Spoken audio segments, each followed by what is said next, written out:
మాట్లాడతారు వీళ్ళందరూ. కేవలం పైసలు ఇవ్వనందుకు నా ప్రాణానికి నా ప్రాణం కావాలి. ఇప్పుడు నేను చెప్తానా ప్రాణంతో చాలా మాట్లాడతారు. ఒక అధికారి ఆఫీసులకు వెళ్ళి బయటకు ఎత్తలేరు. వీళ్ళు సామాన్యాలు చూస్తారు. వాళ్ళు హింస వచ్చినాక వీళ్ళ మీద కేసులు కాకపోతే అడుగు వీళ్ళు జైల్లోకి పంపిస్తారు. ఒక్క ఆఫీసర్ కూడా బయటకు ఎత్తలేడు అంటే వీళ్ళు సామాన్యాలు చూస్తారు. వీళ్ళు నా పైసలు ముఖ్యమా, నా పైసలు ఇంత తీసుకోనిగో, ఇంకో తీసుకోనిగో, ఏర్కోని పైసలు, నా పైసలు ఏర్కోనిగో, పైసలు ఏర్కోని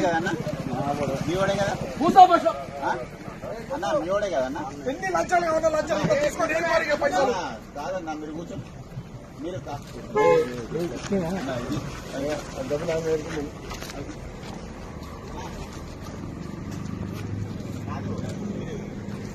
అంటే నా ప్రాణం కావాలనుకుంటారు అధికారులు. నా ప్రాణం తీసుకున్నాకనే సంతోషంగా ఉంటారు కావచ్చు.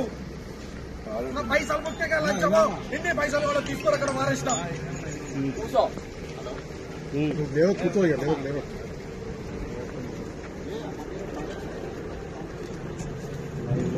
ఈ బండిని రిలీజ్ చేసుకున్నాం, పైసలు తయారు చేసుకున్నా తీసుకొని వచ్చేలకు ఇంకో బండి ఎక్కేసేసి నైట్ 12 గంటలకు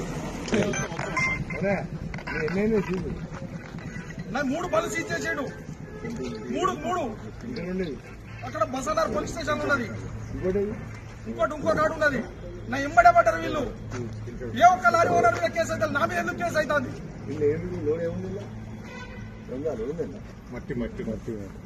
కేవలం నేను పైసలు ఇవ్వనందుకు.